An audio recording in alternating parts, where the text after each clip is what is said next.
Ya. Bismillahirrahmanirrahim. Assalamualaikum warahmatullahi wabarakatuh. Selamat malam Bapak atau Ibu Saudara sekalian, kembali lagi di Taklim Online Hamfara ke-43. Berbagi, belajar bareng lagi yang dinanti. Oke, baik. Selamat malam ya Bapak, Ibu, dan Saudara sekalian.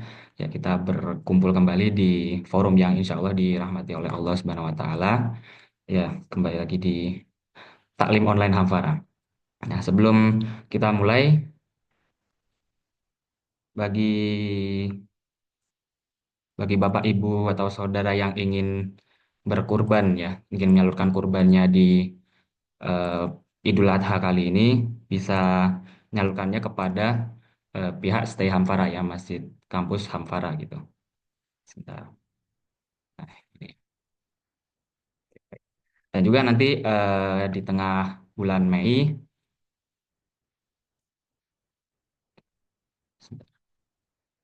pada pertengahan bulan Mei akan diadakan ya webinar keuangan Islam ya. Untuk info lebih lanjutnya nanti tunggu info terbaru dari kami. Oke.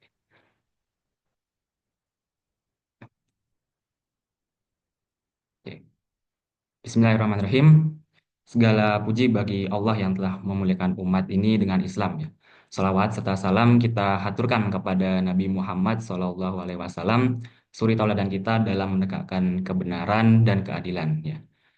Bapak dan Ibu saudara-saudara yang dirahmati Allah Subhanahu wa taala, forum kita kali ini akan membahas isu yang cukup hangat dan penuh dinamika ya, dengan judul membaca sikap seruan resmi dari Mufti Mesir terkait jihad melawan Israel, khususnya dalam konteks agresi Zionis terhadap rakyat Palestina yang terus berlangsung. Ya.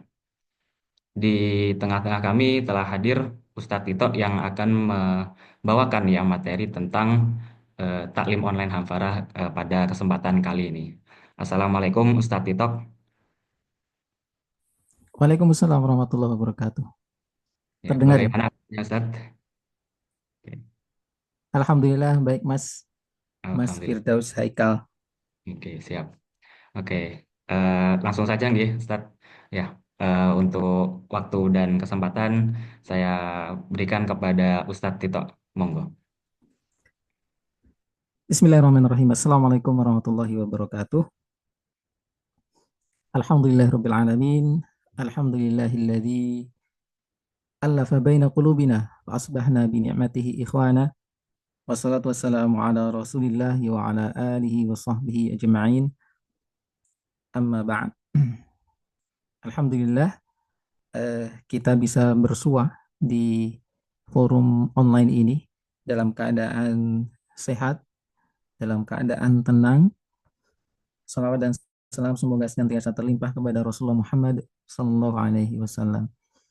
Kita mengadakan ta'lim online ini sementara saudara-saudara kita di Gajah sana masih barangkali dirundung rasa takut, rasa sedih, lelah, lapar dan lain sebagainya. Kita senantiasa mendoakan kepada mereka semoga Allah Subhanahu Wa Taala segera menolongkan pertolongannya dan memberikan kemenangan bagi kaum muslimin. Bapak Ibu yang dirahmati oleh Allah, pada malam hari ini kita akan sedikit membedah eh, suatu bentuk reaksi yang diberikan oleh Darul Ifta ya, berkaitan dengan fatwa yang dikeluarkan oleh eh, Lajnah Fatwa dan Ijtihad dari Al-Ittihad Al-Alami li Ulama Muslimin atau Organisasi Persatuan Ulama Dunia. Ya, saya punya ya sedikit coret-coret ya eh, di PPT barangkali. Saya mohon izin Mas Haikal Firdaus untuk memberi izin share ya, meskipun Oke, ini siap. sekedar coret-coretan ya. Oke, sampun, Baik, monggo jadi nggih. ya, jadi latar belakangnya adalah tentu saja peristiwa yang terjadi di Gaza ya. Peristiwa yang terjadi di Gaza lebih dari 1,5 tahun terakhir yang eskalasinya menjelang Ramadan, menjelang Idul Fitri kemarin kembali meningkat dan kembali em, menarik perhatian kaum muslimin, kemudian membangkitkan rasa sedih, rasa marah, rasa jengkel campur aduk di seluruh dunia Islam. Nah, di tengah itu pada tanggal 28 ya, 28 Maret, eh, apa namanya? Organisasi Ulama Internasional atau Al-Ittihad Al-Alami li Ulama'il Muslimin, suatu organisasi yang sebenarnya ini organisasi eh, apa namanya? Organisasi independen ya, bukan bukan organisasi resmi pemerintah tertentu, yang didirikan pada tahun 2004, dipelopori oleh Asy-Syaikh Dr. Yusuf Al-Qaradawi rahimahullah, yang saat ini konon anggotanya sudah 90 ribuan ulama di seluruh dunia Islam dan dunia Barat. Eh, Salah satu komisinya adalah komisi tentang fatwa dan ijtihad yang menyatakan kemarin pada tanggal 28 Maret bahwa wajib bagi kaum muslimin juga negara-negara Islam untuk melakukan jihad, perlawanan bersenjata terhadap Israel. Nah, kemudian eh, ini mendapatkan reaksi dari Darul Ifta. Sebelumnya saya ingin menggambarkan organisasi ini ya, bahwa sejak awal didirikan organisasi ini telah dituduh oleh Amerika Serikat sebagai organisasi pendukung terorisme ya. Organisasi Persatuan Ulama Kaum Muslimin Sedunia ini telah dituduh sebagai organisasi yang mendukung terorisme karena setiap kali insiden di Gaza terjadi, organisasi ini senantiasa memberikan simpati dan dukungan kepada gerakan Hamas. Dan AS juga menuduh bahwa ini merupakan kepanjangan tangan dari gerakan Ikhwanul Muslimin. Seperti itu, dan Ikhwanul Muslimin adalah gerakan yang telah didaftar oleh AS dan sekutu-sekutunya sebagai gerakan teroris. Ya, kita tahu Ikhwanul Muslimin itu di Mesir dibubarkan, kemudian di Saudi itu dianggap sebagai gerakan teroris, gitu. Tapi bahwa organisasi Persatuan Ulama Muslim Sedunia ini merupakan kepanjangan tangan dari Ikhwan Muslimin itu ditolak oleh organisasi ini ya, meskipun Syekh Yusuf Al-Qaradawi ini dekat dengan Ikhwan Muslimin dan pernah menjadi bagian dari Ikhwan Muslimin. Bapak Ibu yang dirahmati oleh Allah, kita akan sedikit melihat, uh, sebelumnya saya ingin menyinggung dulu fatwa itu apa sih. Fatwa itu adalah penjelasan tentang hukum syara. Kalau di dalam kitab Saksiyah, Saksiyah 1 itu saya kutipkan bahwa ketika orang mengatakan afta ifta'an fil mas'alah, seseorang seseorang memberikan fatwa dalam dalam suatu masalah, itu artinya adalah abana lahul hukma fiha, menerangkan hukum dalam masalah tersebut. Jadi fatwa jihad bersenjata untuk membela Gaza itu berarti menerangkan hukum syarak tentang bertempur melawan Israel yang telah dan sedang membantai kaum muslimin di Gaza, bahwa hukumnya adalah wajib. Itu saja yang diterangkan oleh Lajnah, itu intinya, meskipun ada, kalau nggak salah ada 15 poin ya, dari fatwa tersebut mengandung 15 poin berkaitan dengan sikap Lajnah fatwa dan ijtihad terhadap situasi yang berkembang di Gaza. Nah, itu tentang fatwa. Kita lihat di sini eh, sedikit isi tentang fatwa tersebut ya. Saya tidak akan baca semuanya. Ini adalah poin pertama saja ya. Ini adalah poin pertama dari fatwa tersebut yang merupakan poin terpenting saya pikir. Jadi eh, awalan yang pertama bahwa atfan ala kafati fatawa nasabiqah wal mufassalah as-sadirah mundu bad'i harbil ibadah, melanjutkan seluruh fatwa sebelumnya dan fatwa-fatwa yang rinci yang telah dikeluarkan sejak awal pembantaian, awal genosida, wa ta'kidan alaiha, dan dalam rangka menegaskan kembali fatwa-fatwa tersebut, nubayyinu li ahlil islami wa dualihi kafatan, kami menerangkan kepada meluk Islam, ahli Islam, kaum muslimin dan negara-negaranya secara keseluruhan, menerangkan apa wujuba jihadil kiyanis sohyuni, wajibnya untuk berjihad melawan institusi Zionis, wa kulli man yashtariku ma'ahu alal ardil muhtallah, dan memerangi semua yang berserikat atau bergabung bersama negara Zionis itu atas tanah yang terjajah, tanah yang diduduki, fi ibadati ahlina fi Gaza.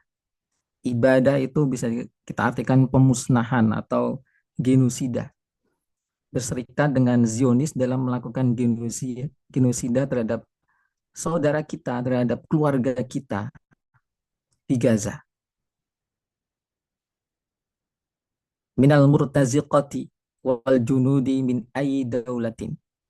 Menyeru siapa? Dari kalangan al-murtaziqah, itu tentara-tentara yang berperang dengan bayaran, maupun tentara-tentara resmi di negeri-negeri Islam. Maksudnya, ayo seluruh apa namanya kombatan ya, seluruh pejuang di negeri-negeri Islam, juga seluruh militer di negara-negara Islam untuk melakukan jihad.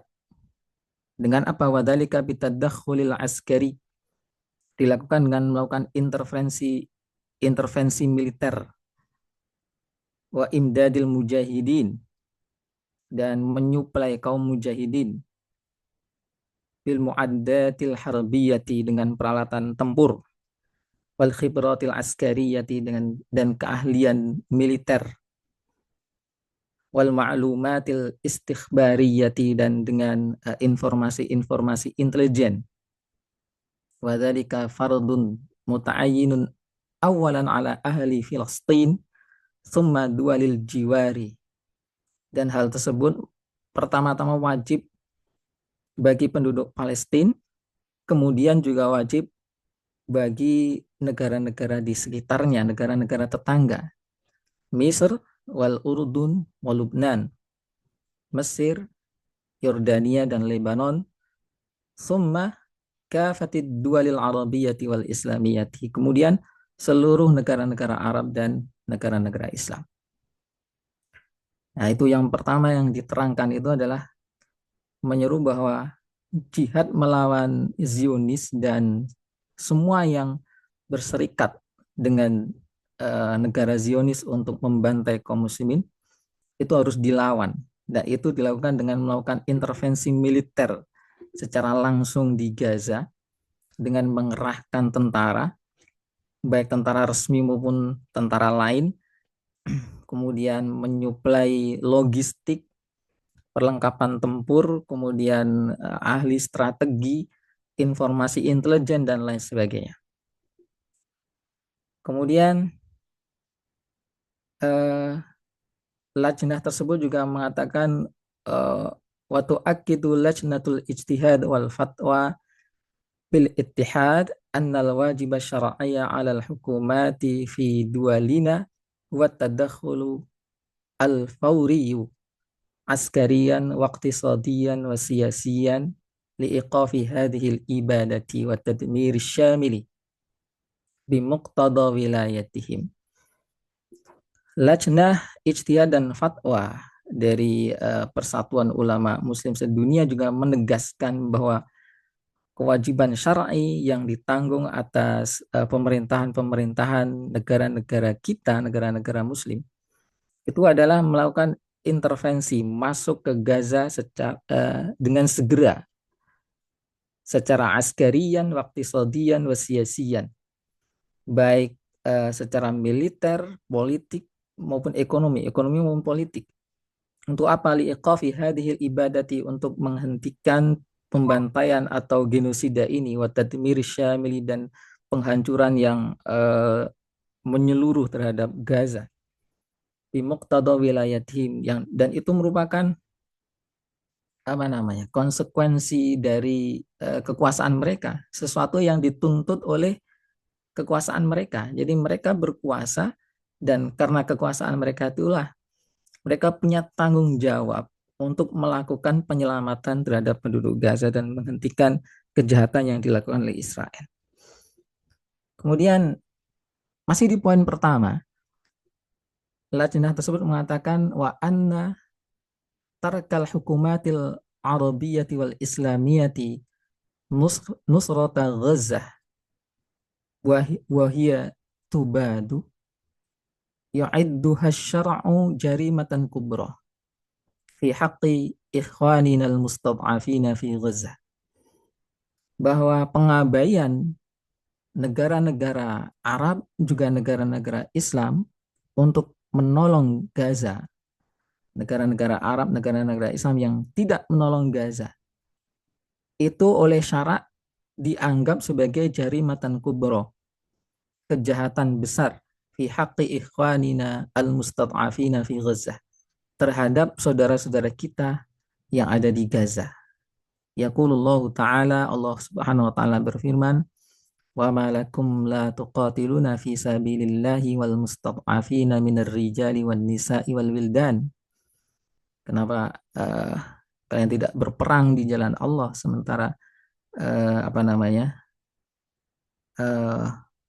ada orang-orang yang terzalimi, termustad'afin, itu tertindas dari kalangan laki-laki, wanita dan anak-anak. Wa yu'addu hadat takhadhul khiyanatan li amanatil wilayah, dan pengabaian ini itu dianggap sebagai takhadhul. Pengabaian ini dianggap sebagai khianatan li amanatil wilayati, terhadap amanah kekuasaan mereka. Waqad qala ta'ala, dan Allah SWT berfirman, ya ayyuhalladzina amanu la takhunullaha war rasula wa takhunu amanatikum wa antum ta'lamun. Hai orang-orang yang beriman, janganlah kalian mengkhianati Allah dan Rasulnya, dan janganlah kalian mengkhianati amanat-amanat kalian sedangkan kalian mengetahui. Ini poin pertama saja. Poin-poin yang lain, seruan untuk melakukan boykot, seruan untuk tidak bekerja sama dengan Israel dalam segala bidang, dan seterusnya. Nah, Bapak Ibu yang dirahmati oleh Allah, kemudian ini tanggapan dari Darul Ifta. Ya, ada 6 poin. Saya tidak akan membaca semuanya. Yang menarik adalah misalnya poin yang ketiga, salah satu prinsip luhur hukum Islam adalah bahwa mendeklarasikan jihad dan membuat keputusan untuk berperang dan bertempur hanya dapat dilakukan di bawah royah atau di bawah panji, maksudnya otoritas yang sah. Hal ini tercapai di zaman kita melalui negara dan kepemimpinan politik yang sah, bukan melalui pernyataan yang dikeluarkan oleh lembaga atau perkumpulan yang tidak memiliki otoritas sah dan tidak mewakili umat Islam dan seterusnya. Itu jadi Darul Ifta mengkritik fatwa dari atau langkah yang ditempuh oleh Al-Ittihad Al-Alami li Ulama il-Muslimin, bahwa itu adalah lembaga yang tidak memiliki wewenang untuk melakukan deklarasi jihad, karena deklarasi jihad harus dilakukan oleh negara yang kepemimpinannya atau otoritasnya dianggap sah. Itu. Kemudian poin yang keempat misalnya, menyerukan jihad tanpa memperhitungkan kemampuan umat dan realitas politik, militer, dan ekonominya merupakan seruan yang tidak bertanggung jawab. Jadi fatwa itu dianggap sebagai hal yang tidak bertanggung jawab ya oleh Darul Ifta dan bertentangan dengan prinsip-prinsip Islam yang mengharuskan adanya kehati-hatian dan pertimbangan atas akibat-akibatnya.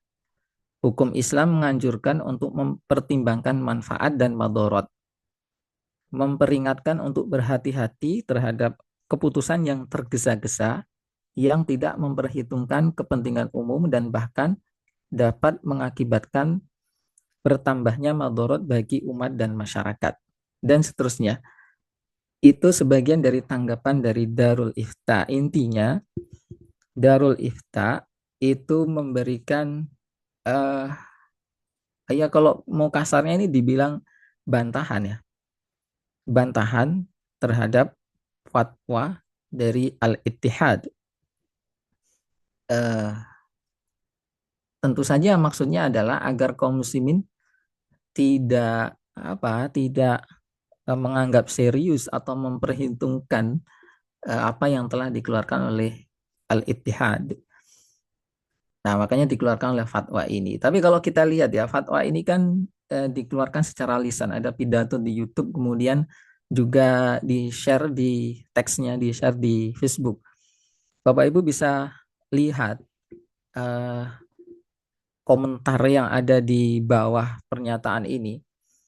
Ternyata kaum muslimin begitu begitu tidak bisa menerima tanggapan yang dikeluarkan oleh Darul Ifta ini. Alhamdulillah ya.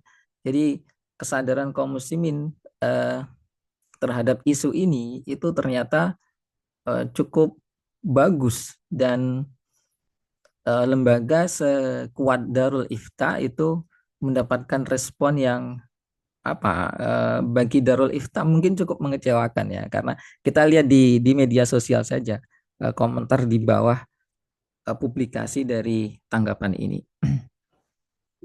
Nah, eh, saya ingin mem,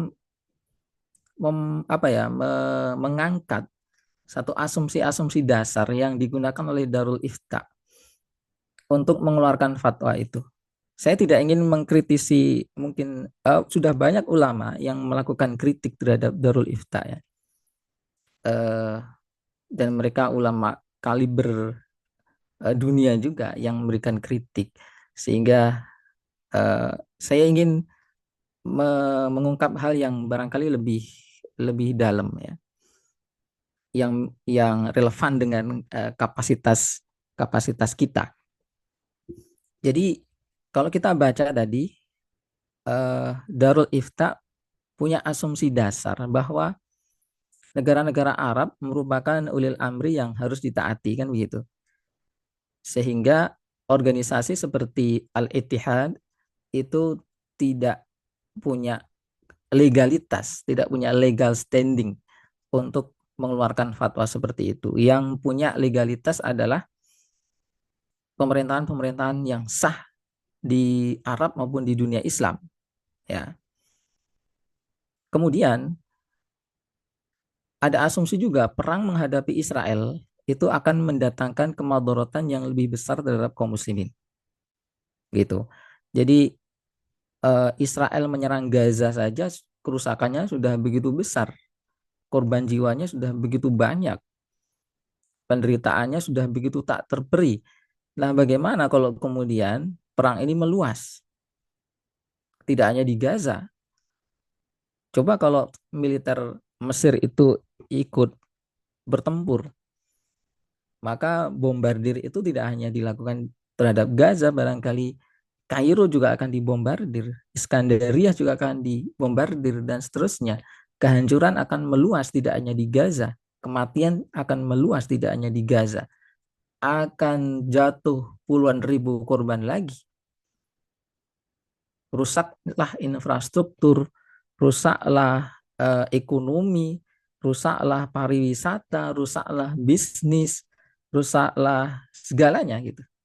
itu kemadorotan yang akan diakibatkan oleh perang apabila Mesir katakanlah demikian itu campur tangan dalam urusan Gaza ini secara militer begitu. Kemudian bangsa Palestina itu dianggap memiliki tanah sendiri sehingga rencana tajhir harus ditolak. Apa itu tajhir? Ini adalah istilah yang hari ini sangat ini ya sangat menggema di Mesir ya. Jadi begini, itu poin ke berapa ya? Eh, Intinya Darul Ifta itu ingin ada agar eh, dunia Islam fokus untuk menghentikan serangan terhadap Gaza, kemudian menolak rencana pemindahan penduduk Gaza ke wilayah Mesir atau wilayah sekitar. Itu yang disebut dengan hijrah secara paksa atau tajhir gitu. Maaf bukan tah apa namanya istilahnya? Hijrah secara paksa ya. Nah, Bapak Ibu yang dirahmati oleh Allah, eh, maka ada asumsi bahwa bangsa Palestina itu memiliki negeri sendiri dan eh, yang disebut dengan hak-hak bangsa Palestina adalah hak mereka untuk tetap singgah di negeri mereka. Nah, yang menarik adalah bahwa hal ini didengung-dengungkan oleh Asisi ya, eh, apa namanya, Asisi dan seluruh aparatnya itu kemarin kan menggerakkan eh, demo besar-besaran ya di Rafah dalam rangka menolak rencana untuk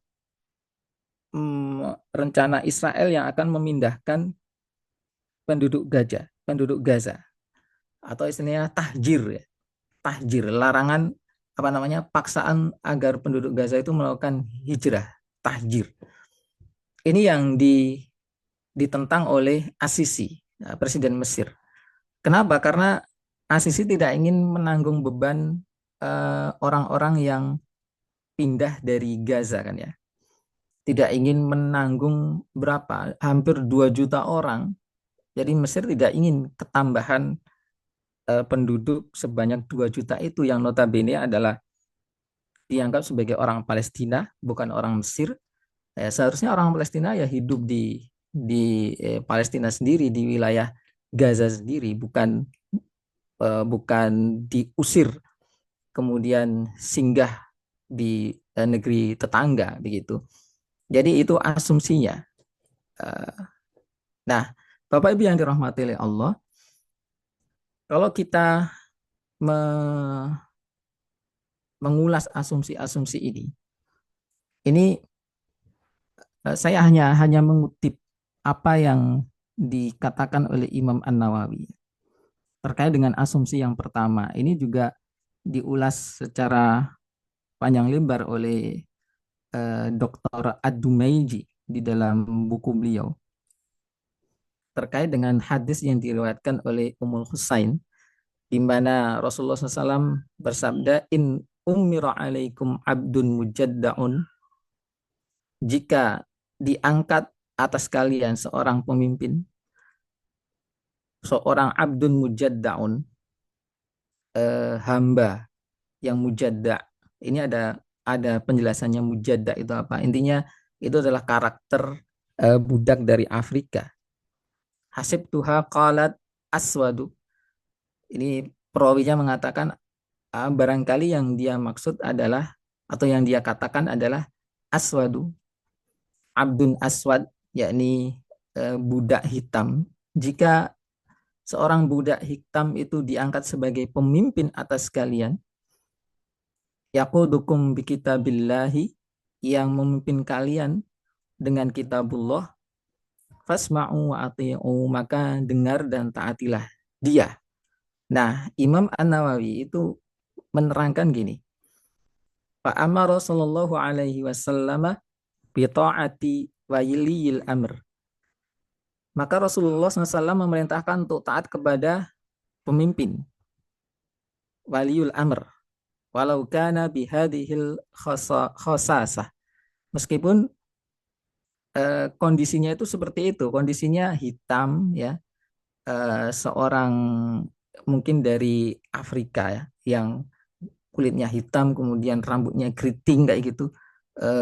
Nun sewu, apa namanya? Kalau dibandingkan dengan orang Arab barangkali tidak sebaik orang Arab. Nah, meskipun demikian diperintahkan untuk tetap taat. Madama yaquduna bi kitabillahi ta'ala. Selama dia memimpin kita dengan kitabullah ta'ala. Qala ulama'u, Imam An-Nawawi mengatakan bahwasanya para ulama mengatakan maknahu madamu mutamassikina bil Islam.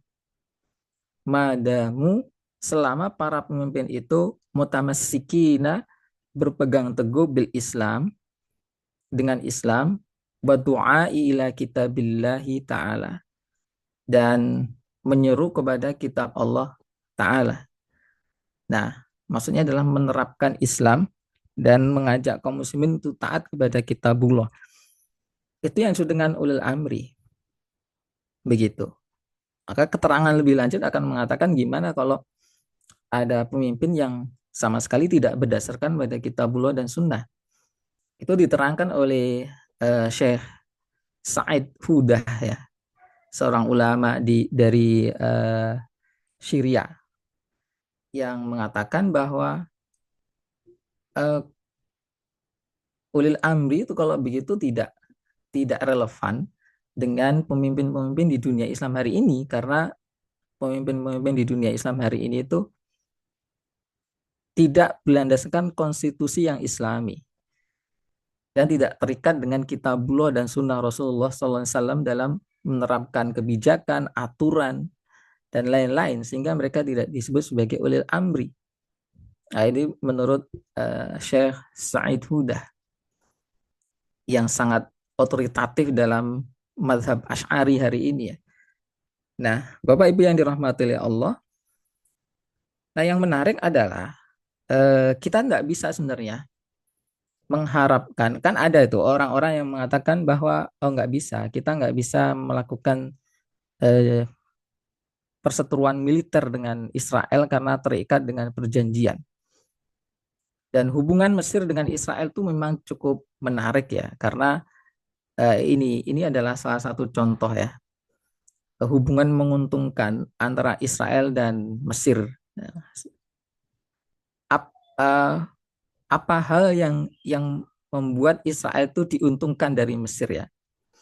Yang pertama adalah akses perdagangan melalui terusan Suez. Ya, terusan Suez adalah jalur vital yang menjadi sarana penghubung dalam perdagangan global, menghubungkan Laut Merah dengan Mediterania. Nah, Israel itu memiliki pelabuhan tersendiri, tapi mereka memanfaatkan terusan Suez. Maka tidak heran jika kapal-kapal berbendera Israel itu melalui terusan Suez, dan terusan Suez itu ada dalam wilayah kekuasaan Mesir. Begitu. Ekspor impor ke Asia, Afrika Timur, Timur Tengah, terutama dari pelabuhan Israel di Laut Tengah itu melalui situ. Juga pengiriman minyak, gas, dan barang-barang konsumsi. Jadi memang ada kerjasama antara Israel dan Mesir terkait dengan ekspor gas ke Eropa. Ya, di mana gas dari Israel itu kemudian transit ke pelabuhan-pelabuhan di Mesir sebelum kemudian di sana agak diolah, kemudian dibawa ke Eropa ya. Nah, ini lebih detailnya. Israel itu mengekspor gas alam ke Mesir yang kemudian dicairkan fasilitas LNG di pelabuhan itu. Damietta dan Idku, nah, milik Mesir. Nah, setelah cair, gas tersebut diekspor ulang ke Eropa oleh Mesir dengan keuntungan dua negara. Israel mendapatkan akses pasar Eropa tanpa harus membangun infrastruktur LNG sendiri. Mesir dapat keuntungan dari biaya pengolahan dan ekspor ulang. Jadi ada kerjasama yang menarik ya. Juga pelabuhan transit dan logistik. Meskipun Israel memiliki pelabuhan tersendiri, Dalam beberapa kasus, pelabuhan Mesir digunakan sebagai alternatif logistik untuk perdagangan atau pengiriman regional, termasuk barang-barang yang dikirim ke Gaza dan ke negara-negara yang tidak memiliki hubungan langsung dengan Israel tetapi bekerja sama lewat jalur Mesir. Jadi ada orang-orang, ada negara-negara yang butuh Israel, tapi tidak secara langsung berhubungan dengan Israel, tapi melalui Mesir gitu. Jadi Mesir dapat keuntungan. Begitu. Nah, kemudian kita lihat ya, kerjasama Mesir dan Israel itu dimulai dari perdamaian Camp David. Jadi ada seorang alim kemarin dari salah satu kelompok yang mengatakan kita nggak boleh berperang karena kita udah punya perjanjian dengan Israel dan kaum muslimin itu harus menghormati perjanjian yang telah mereka lakukan. Nah, di antara perjanjiannya adalah perjanjian Camp David tahun 79 di mana Mesir itu mengakui eksistensi Israel secara de jure itu dan mengakhiri konflik antara Mesir dengan Israel. Di mana salah satu kompensasinya adalah Israel harus mundur dari terusan Suez dan terusan Suez oleh Amerika itu diberikan kepada Mesir dengan kompensasi bahwa eh, kapal-kapal Amerika itu mendapatkan harga khusus ya kalau melewati terusan Suez gitu. Keuntungan yang lain adalah zona perbatasan aman. Ya, apa namanya? Eh, Zona penyangga ya. Jadi kedua negara bekerja sama menjaga keamanan perbatasan Sinai dan Gaza untuk melawan kelompok ekstremis seperti ISIS dan Hamas. Ini yang dimaksud adalah bahwa Mesir itu harus membatasi atau mencegah gerakan yang menguntungkan Hamas, Jihad Islam, dan lain-lain. Maka dibangunlah tembok yang membatasi antara Sinai dengan Rafah. Tembok yang hari ini kita lihat ya, berlapis-lapis dan itulah yang membuat penduduk Gaza tidak lagi bisa lari dari bom-bom yang dijatuhkan oleh Israel karena terbentur oleh tembok yang dibangun oleh Mesir. Itu tembok dibangun sekitar tahun 2009 ya. Dan di akhir tahun 2009, Asy'ad Yusuf Qaradawi itu mengeluarkan reaksi keras bahwa Mesir haram hukumnya membangun tembok yang memisahkan antara Rafah dengan Sinai. Karena itu akan mengepung penduduk Gaza, akan memenjarakan penduduk Gaza. Dan itu membantu Israel untuk, ya itu tadi, menghukum seluruh penduduk Gaza. Dan mengisolasi mereka, memutus mereka dengan dunia luar. Begitu. Itu Desember tahun 2009. Asy'ad Yusuf Qaradawi rahimahullah melakukan reaksi keras. Sayangnya, beberapa hari setelah itu, Al-Azhar itu mengeluarkan fatwa bahwa Mesir halal berhak untuk membangun tembok itu karena Mesir berhak untuk menjaga keamanannya sendiri. Begitu, maka terjadi perdebatan tuh di media sosial terkait dengan persoalan ini. Jadi track record ulama resmi Mesir dalam apa ya, dalam merugikan penduduk Gaza itu sudah berlangsung lama ternyata ya. Begitu, termasuk pembangunan tembok yang menghalangi antara Mesir dengan Rafah. Juga ada kerjasama keamanan intelijen. Mesir dan Israel itu kerjasama secara diam-diam namun erat dalam bidang intelijen untuk menghadapi ancaman yang mereka sebut sebagai terorisme, terutama di Sinai. Israel memberikan dukungan teknologi keamanan dan informasi intelijen yang membantu Mesir dalam operasi kontra terorisme. Dan cukup unik ya, kemarin Trump itu kan mengumumkan penghentian bantuan luar negeri ya. Semua bantuan luar negeri dihentikan, termasuk ke Ukraina. Ada dua negara yang bantuannya tidak dihentikan. Yang pertama adalah Israel, yang kedua adalah Mesir. Gitu. Jadi Mesir nampaknya memiliki kedudukan istimewa ya bagi Amerika. Juga ada hubungan ekonomi. Ya, sebagian kita sudah sebutkan tadi. Juga diplomasi regional. Ya. Nah, Bapak Ibu yang dirahmati oleh Allah, itu hubungan antara Israel dan Mesir yang membuat kita bertanya-tanya. Yang disebut sebagai ulil amr yang sah itu, ya, apakah mungkin, ya, apakah mungkin tanpa perubahan yang signifikan, apakah mungkin diharapkan oleh Darul Ifta itu melakukan pembelaan yang semestinya terhadap Gaza sementara mereka terikat dengan perjanjian dan kepentingan-kepentingan terhadap Israel. Itu yang jelas peran mereka selama ini lebih membantu Israel ya dalam melakukan isolasi terhadap Gaza, kemudian memberikan pelabuhan-pelabuhan untuk kepentingan logistik Israel, memberikan akses di terusan Suez, kerjasama ekonomi dan lain sebagainya.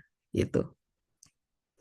Ini sangat disayangkan karena ulama mengatakan, seluruh ulama di semua mazhab mengatakan, kalau ada satu negeri itu diserang oleh musuh, dikuasai oleh musuh, maka wajib bagi negeri itu, penduduk muslim di negeri itu, untuk melawan.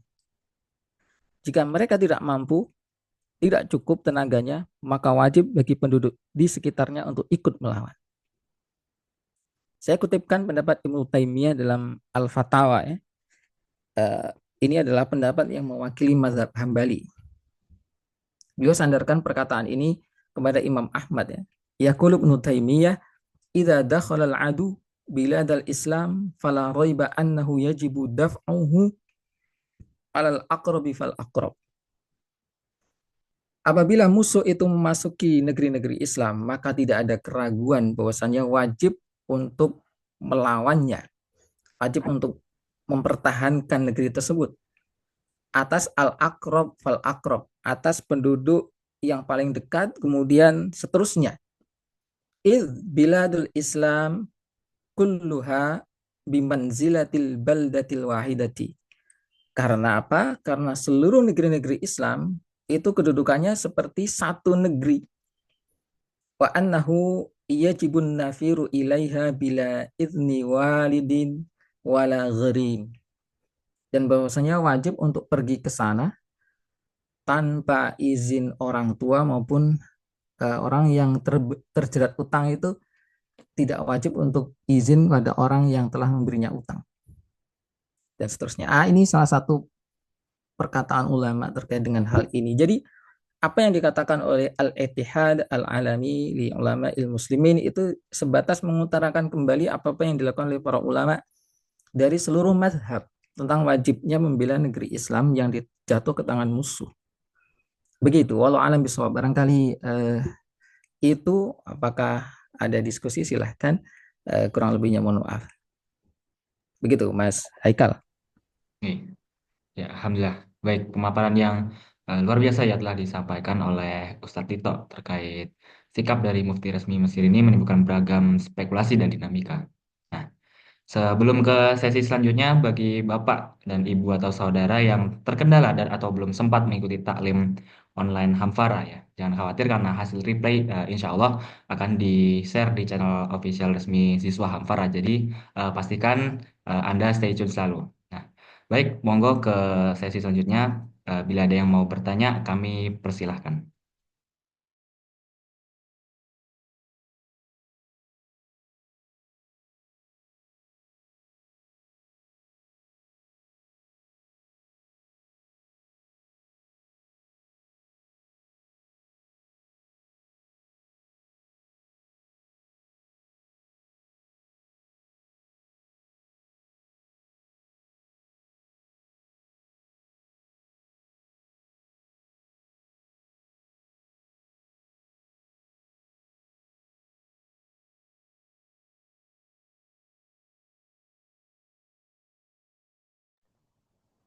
Eh, Baik, kalau tidak ada pertanyaan, saya yang mencoba bertanya gitu. Nah, jadi begini Ustaz, Eh, bagaimana kita seharusnya merespon dengan benar ya sikap atau pernyataan tersebut dari mufti resmi tersebut dan langkah konkret apa yang harus kita lakukan ya khususnya bagi generasi muda sekarang yang sadar akan perubahan bahwa satu-satunya solusi atas genosida saudara-saudara kita di Palestina ini adalah dengan melakukan pembebasan. Baik, yang pertama adalah eh, hari ini itu sebenarnya kalau kalau kita eh, barangkali Bapak Ibu, saudari semua, barangkali cukup kesadaran ya terkait dengan apa yang terjadi di Gaza. Karena barangkali media sosial yang diikuti teman-teman yang satu circle itu sama-sama memiliki perhatian terhadap apa yang terjadi di Gaza. Tapi kalau kita lihat di masyarakat, sejatinya perhatian terhadap persoalan Gaza ini masih pasang surut ya, pasang surut. Banyak orang yang tidak benar-benar tahu tentang apa yang terjadi di Gaza.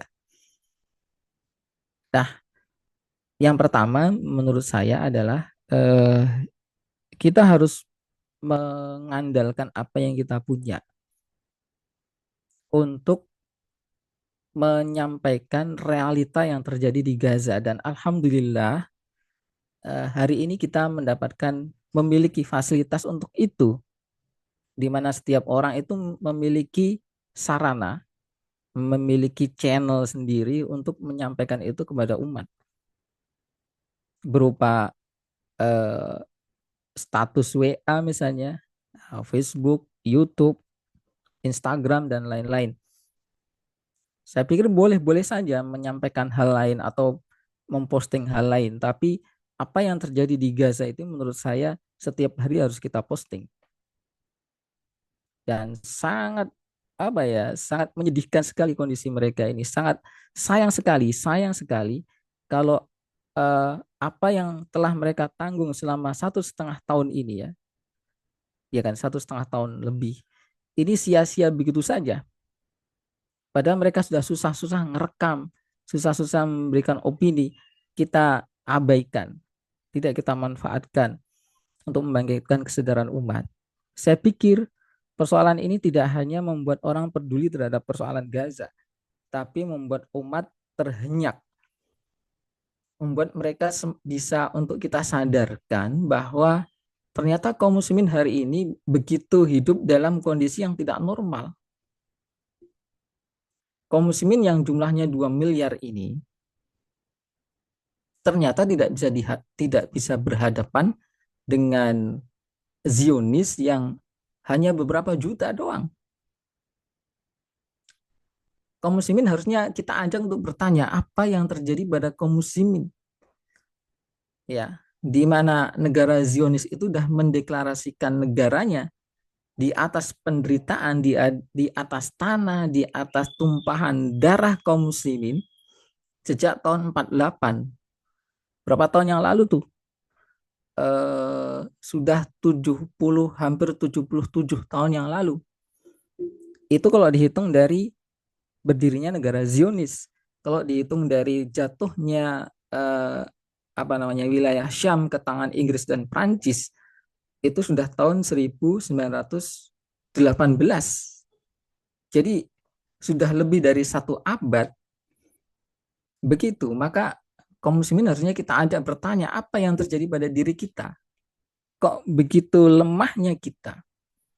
Ya, hampir seperti apa yang telah digambarkan oleh Rasulullah Shallallahu Alaihi Wasallam, bahwa kita itu seperti hidangan yang diperebutkan oleh binatang buas dari segala arah, ya kan? Kok selemah itu kaum muslimin hari ini? Gitu. Ini harus disampaikan kepada umat. Pertanyaan ini harus kita tumbuhkan. Nah, sampai mereka sadar betapa kaum muslimin hari ini lemah karena terpecah-pecah, dan terpecah-pecahnya itu bukan karena sesuatu yang memiliki alasan kuat ya. Kadang kita lihat misalnya di wilayah Syam. Syam itu kan sebenarnya satu negeri, satu unit unit geografis ya, eh, daerah di pinggir Laut Mediterania sisi timur ya. Kota-kota di situ sebenarnya bisa dikatakan sebagai satu negeri ya, yang hari ini eh, ada di dalam wilayah Yordania, wilayah Lebanon, wilayah Suriah, wilayah Palestina dan Israel, dan sebagian wilayah Turki. mereka itu satu etnis, satu bahasa, dan tinggal di negeri yang sama. Ibaratnya kayak Jawa ini loh ya. Kayak Jawa Tengah, Jawa Timur, di situ ada Semarang, eh, Kudus, kemudian Jepara, kemudian ada Salatiga, ada Boyolali, Solo, Jogja, kemudian dan seterusnya sampai Malang, Tuban, Surabaya dan seterusnya. Sama-sama tinggal di Jawa, bahasanya sama, kemudian dijajah oleh asing, lalu asing membuat negara-negara yang berbeda. Dibuatlah negara Yordania, negara Lebanon, negara Suriah, dan satu wilayah itu disisihkan oleh Inggris, tidak diberikan oleh penguasa lokal, tapi dijanjikan melalui perjanjian Balfour 1917 untuk diberikan kepada gerakan Zionis internasional. Maka didatangkanlah pengungsi-pengungsi dari Eropa, terutama Eropa Timur, datang ke wilayah itu. Ya itulah dinamakan oleh Inggris sebagai Palestina gitu. Kemudian tahun 48 orang-orang ini eh, mendirikan negara sendiri yang namanya Israel atas restu Amerika Serikat. Nah begitu. Betapa lemahnya kaum muslimin, betapa terpecah-pecahnya kaum muslimin, dan betapa kaum muslimin hari ini begitu berkebutuhan untuk bersatu. Nah, ini harus kita bangkitkan kesadarannya melalui segala sesuatu yang kita punya hari ini, gitu.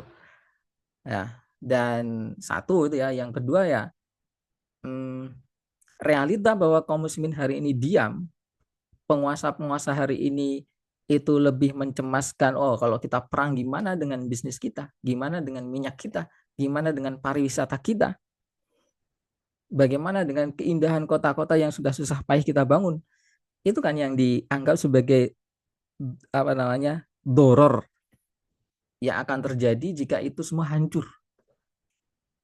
Kita kepada kaum muslimin hari ini tidak tergambar seperti apa yang dikatakan oleh Rasulullah SAW, bahwa dalam kasih sayang mereka, dalam saling cinta mereka, dalam saling menanggung mereka, kaum muslimin itu ibarat satu tubuh. Di mana satu bagian sakit, maka seluruh bagian akan merasakan sakit. Itu nggak ada realitanya hari ini. Gitu. Nah, itu harus disampaikan kepada kaum muslimin. Dan tentu saja kita menyampaikan seruan jihad kepada para penguasa, kemudian para tentara kaum muslimin.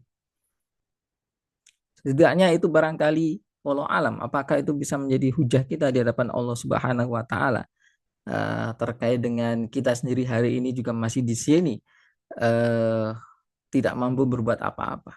Walau alam bisawab. Begitu Mas Haikal. Oke, baik. Ya, ini ada satu pertanyaan lagi dari kolom komentar ya, dari Sabita Mardotilah. Bagaimana reaksi penduduk Mesir terkait dengan fatwa ini? Ya, monggo, Ustaz. Baik, pada umumnya ya seperti biasa itu terjadi kontroversi, ada yang pro, ada yang kontra dengan fatwa jihad. Ada yang pro fatwa jihad, ada yang pro Darul Ifta.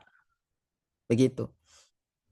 Tapi kalau kita lihat di media sosial, memang banyak dari kaum muslimin yang mengungkapkan kekecewaan terhadap tanggapan dari Darul Ifta. Ya, eh, sayangnya linknya sudah saya tidak buka lagi nih. Sudah tidak saya buka, sudah harus nyari. Eh, Puluhan komentar dari netizen itu sampai ada yang mengatakan Darul Ifta itu bukan Darul Ifta tapi eh, Darus Sohyuniyah ya. Eh, jadi bukan Darul Fatwa tapi Darul Zionis ya gitu ya.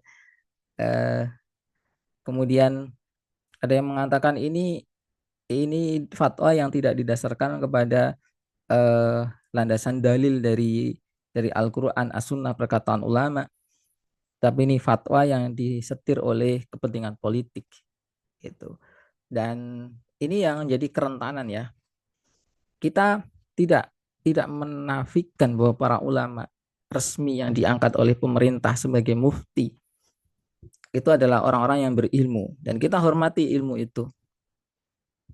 Sayangnya yang namanya kedudukan resmi diangkat oleh penguasa, tentu saja tugasnya adalah apa? Memberikan legalitas terhadap apa yang dilakukan oleh penguasa.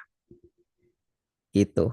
Dan memberikan penjelasan kepada umat bahwa apa yang dilakukan oleh penguasa itu adalah perkara yang sah secara syar'i.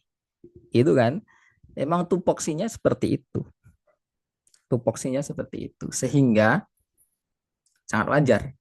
Dan ketika bekerja pada pemerintahan yang secara prinsip fundamental memang tidak didirikan untuk kepentingan Islam, ya, untuk mementingkan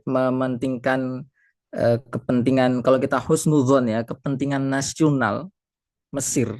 Itu kalau kita husnudzon, mementingkan kepentingan nasional Mesir, dan husnudzon ini membuat kita mengecam mental nasionalisme yang membuat kaum muslimin terpecah-pecah itu. Ya, kira-kira demikian.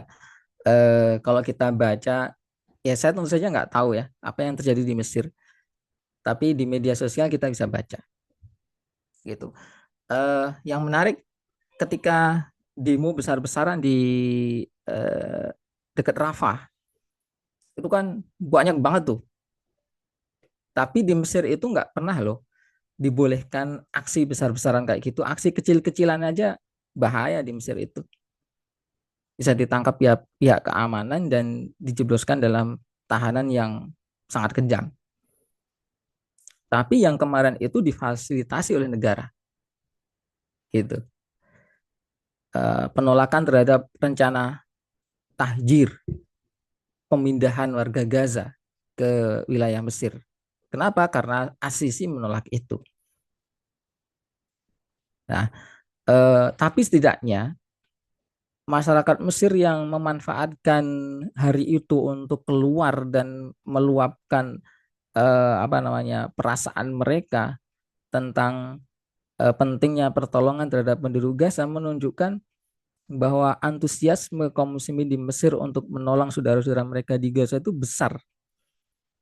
Saya pikir sebenarnya di dunia Islam ini tinggal mendapatkan legalitas dan fasilitas dari kekuatan-kekuatan militer, kekuatan-kekuatan politik dan militer di dunia Islam, maka mujahidin dengan segala fasilitasnya itu akan membanjiri Israel sebenarnya. Dan sebenarnya tidak tidak apa namanya, itu juga ditakutkan oleh Israel sebenarnya, ya. Kalau itu semua tak terbendung, Israel juga tidak akan bisa bertahan. Yang dikhawatirkan oleh orang kan, yang dihadapi bukan hanya Israel tapi juga Amerika Serikat dan sekutu-sekutunya, gitu. Persoalannya, penguasa dunia Arab itu juga sekutu Amerika, itu jadi sulit ya. eh, Makanya ini adalah kesempatan bagi dunia Islam untuk membangkitkan kesadaran dalam banyak hal, termasuk juga melihat bahwa penguasa mereka hari ini itu banyak mengabdi pada kepentingan Amerika Serikat. Itu juga bisa terlihat di sini sebenarnya, gitu. Walau alam bisawab. Oke, baik. Bagi Bapak dan Ibu maupun saudara yang masih mau bertanya, monggo.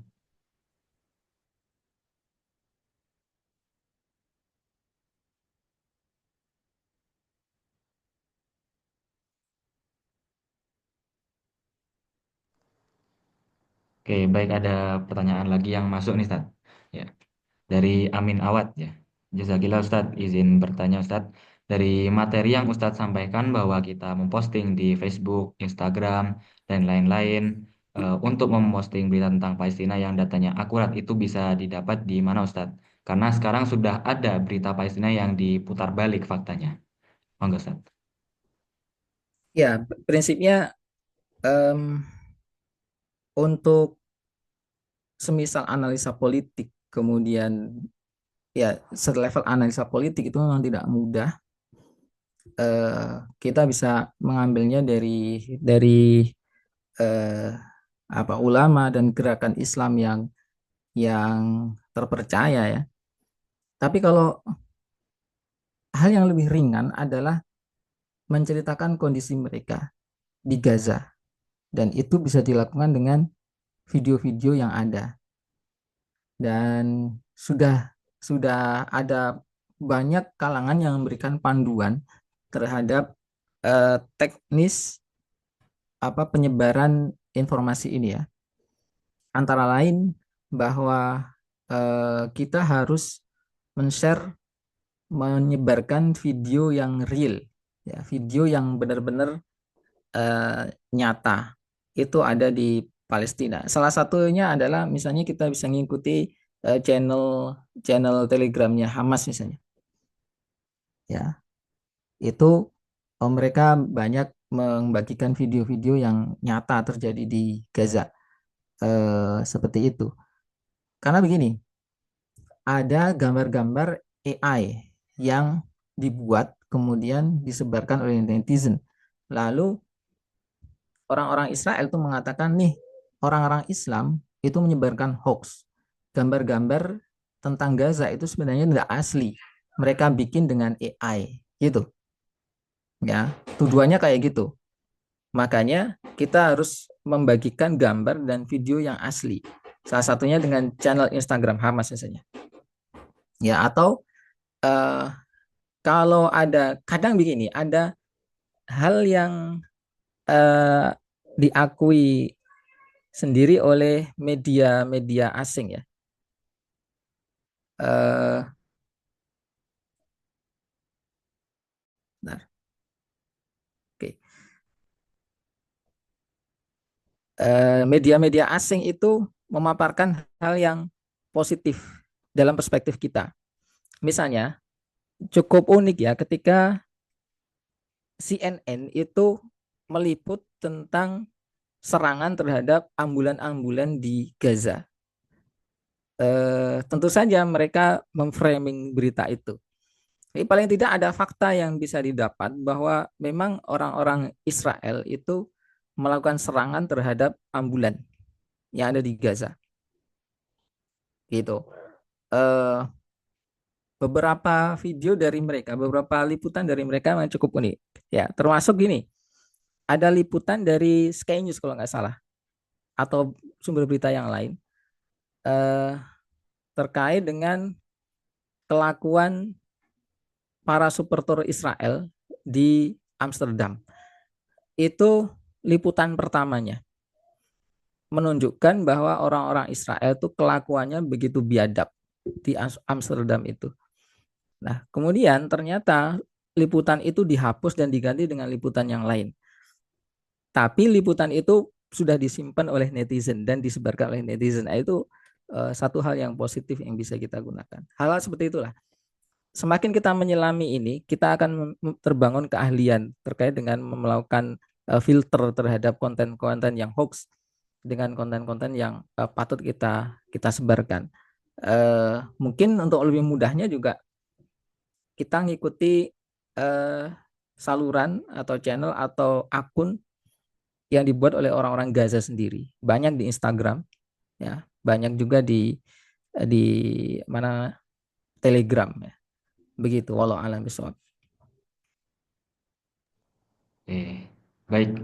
Dari Bapak dan Ibu sekalian, monggo kalau masih ada pertanyaan yang ingin disampaikan.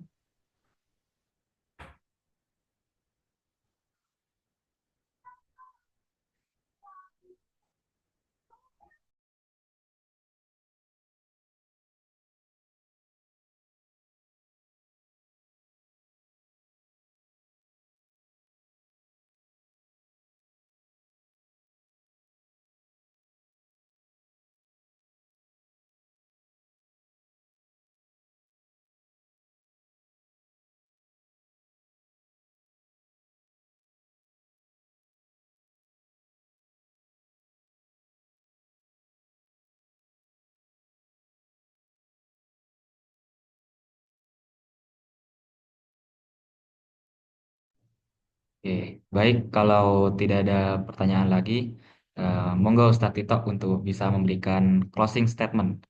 Iya. Baik, eh, Bapak Ibu yang dirahmati oleh Allah, saudara-saudari sekalian yang juga dirahmati oleh Allah, eh, apa yang dilakukan oleh Al-Ittihad Al-Alami li Ulama Muslimin merupakan perkara yang sudah benar, yakni menjelaskan hukum syara yang ditanggung atas kaum muslimin, khususnya para penguasa yang menguasai militer dan persenjataannya untuk menolong saudara-saudara kita di Gaza. Dan apa yang dikeluarkan sebagai tanggapan oleh Darul Ifta Al-Misriyah sangat disayangkan. Sudah banyak ulama yang melakukan bantahan. Jadi kita sebagai awam sebenarnya sudah terang benderang mana yang benar mana yang tidak benar. Ya, adalah nyata bahwa kaum muslimin hari ini dibantai di Gaza sampai 52.000, yang meninggal belum termasuk yang hilang, belum termasuk yang menderita luka-luka kemudian meninggal, belum termasuk yang meninggal dengan kelaparan. Sangat menyedihkan sekali. Dan saya tidak tahu lagi alasan apa yang eh, masuk akal untuk menolak fatwa wajibnya jihad. Ya, semua alasan akan terasa dibuat-buat dan tidak masuk akal, apalagi masuk syariat, jelas tidak masuk syariat. Oleh karena itu, ini semestinya menyadarkan kita bahwa dunia Islam hari ini di luar Gaza itu tidak sedang baik-baik saja. Mereka terkooptasi oleh eh, pagar-pagar psikologis, pagar-pagar politik, perubahan nasionalisme, dipimpin oleh penguasa-penguasa yang di balik layar melakukan hubungan dengan musuh-musuh Islam seperti Amerika Serikat dan kaum Zionis, itu yang membuat mereka tidak bisa meloloskan kepentingan kaum muslimin yang begitu besar dan agung, yakni jihad menolong saudara-saudara kita di Gaza. Mudah-mudahan Allah Subhanahu wa taala segera mengganti keadaan ini dengan keadaan yang baik, mengganti penguasa-penguasa yang khianat itu dengan imam yang amanah, menegakkan syariat Islam, memuluskan kepentingan kaum muslimin untuk hidup dalam kesatuan, hidup dalam syariat Islam, dan menolong saudara-saudara kita terzolimi dimanapun mereka berada, termasuk saudara-saudara kita di Gaza, saudara-saudara kita Rohingya, saudara kita di Kashmir, dan sebagainya. Walau alam bisawab. Assalamualaikum warahmatullahi wabarakatuh. Ya. Waalaikumsalam warahmatullahi wabarakatuh. Ya. Alhamdulillah, jazakallah khair Ustadz Ito. Ya, terima kasih atas ilmu dan pemaparannya yang semoga bisa membuka insight baru dan membawa manfaat bagi kita semua. Amin, amin ya Rabbal Alamin. Oke.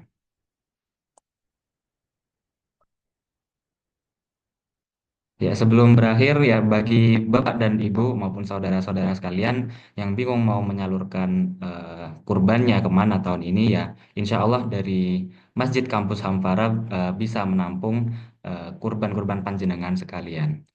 Ya, dan juga jangan ketinggalan informasi selanjutnya terkait dengan webinar keuangan Islam yang insya Allah akan diadakan pada pertengahan bulan Mei. Jadi selalu standby dengan informasi-informasi terbaru dari kami.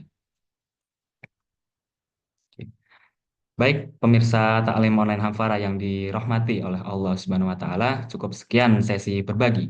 Belajar bareng lagi bersama kami. Jangan lupa berikan like, comment, share dan seluas-luasnya serta subscribe channel Siswa Hamfara agar tidak ketinggalan taklim dan info menarik dari kami. Saya Muhammad Firdaus Haikal selaku host. Mohon maaf dan terima kasih. Sekian pamit undur diri. Sampai jumpa di Taklim Online Hamfara berikutnya. Wassalamualaikum warahmatullahi wabarakatuh. Waalaikumsalam warahmatullahi wabarakatuh. Ya, Syukran Mas, syukran saya Ustaz. undur diri. Ye. Ya.